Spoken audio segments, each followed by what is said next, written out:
नमस्ते मित्रांनो, आपल्या सर्वांचं स्वागत आहे. आपण पाहूया बाळूमामाच्या नावानं चांग भलं. आजच्या भागामध्ये आपण पाहतो मामानं महादूला व पार्वतीबाईला सांगितलेलं असतं की त्यांच्याकडे 7 एकर जमीन आहे म्हणून, आणि ते तसंच होतं. पार्वतीबाई म्हणत असते, आमच्याकडे फक्त 7 गुंठा आहे आणि 7 एकर कुठून येणार. तर मामा म्हणतात, आता मी सांगतोय ना तुमच्याकडे 7 एकर जमीन आहे म्हणून, तर तुमच्याकडे आहे. तर त्यावेळेस सर्व लोक विचार करू लागतात व म्हणू लागतात, आता हे कोडं कसं सुटणार. आणि मामा तर म्हणतात 7 एकर जमीन आहे, पार्वतीबाई म्हणते 7 गुंठाच आहे. आता नेमकं खरं कोणाचं आणि काय, असं लोकांना प्रश्न पडलेला असतं. पण मामांचं खरं होतं, पार्वतीबाईकडं 7 एकर जमीन निघतं, 7 एकर जमीन असतं. आता तेच पूजा करण्यासाठी सर्व लोक तिथे आलेले असतात. पार्वतीबाईंनी मामांनासुद्धा बोलवलेलं असतं. इकडे मामा बापूला म्हणतात, चल आपल्याला आता जायचं आहे ना तिकडे. बापू म्हणतो, हो मामा, 7 एकर जमीन आहे त्यांचं आणि तुम्ही बोललेलं ते खरं झालं. मामा म्हणतात, मग चला आता तिकडे जाऊ आपण. मामा त्या जमिनीपाशी येतात. महादू व पार्वतीबाई मामांना नमस्कार करतात, पाय धुतात, आरती करतात व मामांना बोलतात, मामा तुम्ही सांगितलं ते खरं झालं, आमच्याकडे 7 एकर जमीनच आहे. मामा महादूला सांगतात, महादू आता पुढे नारळ फोड. महादू नारळ फोडतो. मामा भंडारा फेकतात व म्हणतात, आता ही जमीन तुमची चांगली होईल, चांगलं पीक येईल. आता तुम्ही काय बी काळजी करू नका, इथे फक्त तुम्ही कष्ट करा, चांगले राबा. जसं सोन्याला सोनं येतं, पैशाला पैसे येतं, तसं जमिनीला लागून जमीन वाढव तुमचं, आणखीन शेत घ्या. असं मामा पार्वतीबाई व महादूला बोलू लागतात.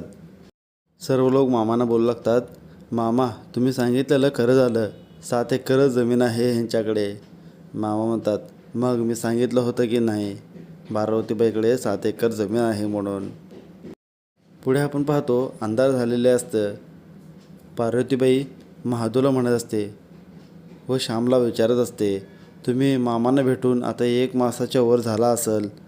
आणि श्याम बोलतो, होय झालं आहे. काय झालं पण. पार्वतीबाई बोलू लागते, मग ते आता अक्काचं काय व्हायचं. मामाने बोललेलं खरं झालं तर त्याचं मग अवघडच होईल.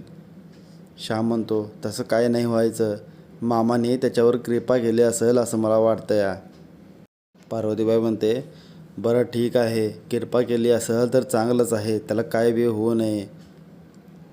सर्व लोक महादूला समजवू लागतात, महादू तू अक्कायाबरोबर फिरला नाहीस ते बरं झालं, आमचं ऐकलंच ते बरं झालं. महादू म्हणतो, आपण मी काय केलंच नाही तर मग मला काय होणार. श्याम बोलतो, अरे महादू तू त्याच्याबरोबर सांगते असता तर तुझं बी अवघड झालं असतं, असं मामाने आधीच सांगितलं होतं आमासने, माहीत आहे ना तुला. महादू म्हणतो, हो माहीत आहे मला. इकडे पार्वतीबाई विचार करत असते, अक्कायाचं काय व्हायचं आणि कसं व्हायचं म्हणून. श्याम म्हणतो, आता तू कशाला काळजी करते एवढी, काय होणार नाही त्याला. आता मामाने त्याच्यावर कृपा केली असेल म्हणून सर्व चांगलं चाललंय बघ त्याचं आता. तेवढ्यात तिथे धावत धावत शकूचा नवरा येतो व तो सांगू लागतो, अहो ऐका सर्वांनी, अक्काया गेला. हे सर्व लोक ऐकताच त्यांना धक्क बसतं व म्हणतात, काय बोलता. हे ऐकून सर्व लोक त्यांच्या घरी निघू लागतात. त्यांच्या घरी सर्व लोक येतात. इकडे रखमा खूप जोराने रडत असते. रखमाला सावरण्यासाठी पार्वतीबाई म्हणते, नको रडूस इतकं, आता काय करणार, त्याच्या नशिबात तेवढंच होतं तर तो गेला. मामाचं ऐकलं नाही, मामाचं ऐकलं असतं तर बरं झालं असतं.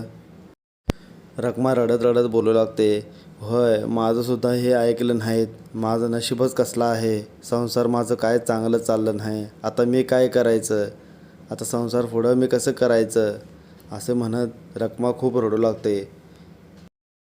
इकडे श्याम बोलू लागतो, वहिनी तुम्ही नका टेन्शन घेऊ, आता काळजी नका करू, आता जे व्हायचं होतं ते झालं, आता ह्याच्या पुढं कसं चालवायचं ते बघा, आणि ह्या मोरात जीवन कसं जगायचं ते पहा. आता जे झालं ते झालं, त्याला काय करू शकत नाही आता आपण. आणि अक्काया मामांचं ऐकलं असतं तर हे सर्व झालंच नसतं. इकडे पार्वतीबाई बोलू लागते, अक्कायासोबत महादूला मी पाठवत नव्हते, अक्कया कसे आहे मला माहीत होतं, म्हणून मी माधूला सांगत होते की त्याच्यासोबत फिरू नको म्हणून.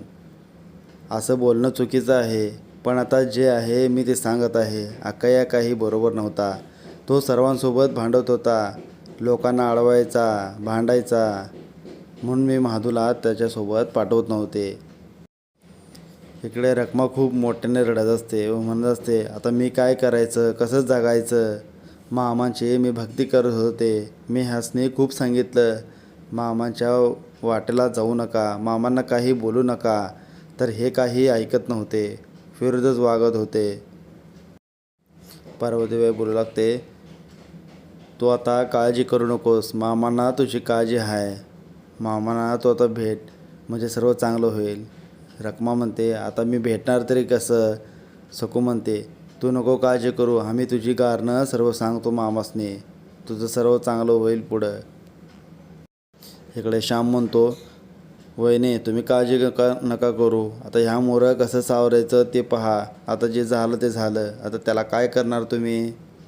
महादूसुद्धा बोलतो, होय मी अक्कयाला खूप बोलत होतो की मामाच्या वाटेला जाऊ नको, मामांना काय बोलू नकोस, मामाशी आग आहेत आग, त्यांच्यासोबत नको खेळूस, असे मी त्यांना बोललो होतो, पण तो काही ऐकलं नाही माझं. असे सर्व लोक अक्कयाबद्दल बोलू लागतात.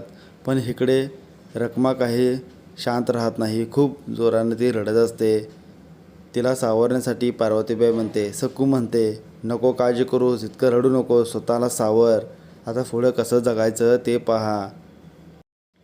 पुढे आपण पाहतो, तळावरती मामांना सर्व लोक विचारत असतात, मामा हे आता झालं ते कसं काय बरं. मामा म्हणतात, आता त्याच्या नशिबात जसं होतं ते झालंच, तो ऐकला असतं तर चांगलं झालं असतं, तो माझं काही ऐकलंच नाही. श्याम म्हणतो, मामा मला वाटलं होतं तुम्ही त्याच्यावरती कृपा केली आहे म्हणून त्याला काय झालं नाही, पण नंतरच्याला बातमी समजली की तो गेला म्हणून. मामा म्हणतात, अरे आता जे लिहिलं आहे त्याच्या नशिबात जे आहे ते घडणारच, त्याला काय करू शकत नाही, पण तो माझं ऐकलं असतं तर काहीतरी टाळलं असतं ना. त्याला मी सांगितलं पण तो काही ऐकला नाही, तो त्याचंच खरं करत गेला. आता मी तरी काय करणार त्याला.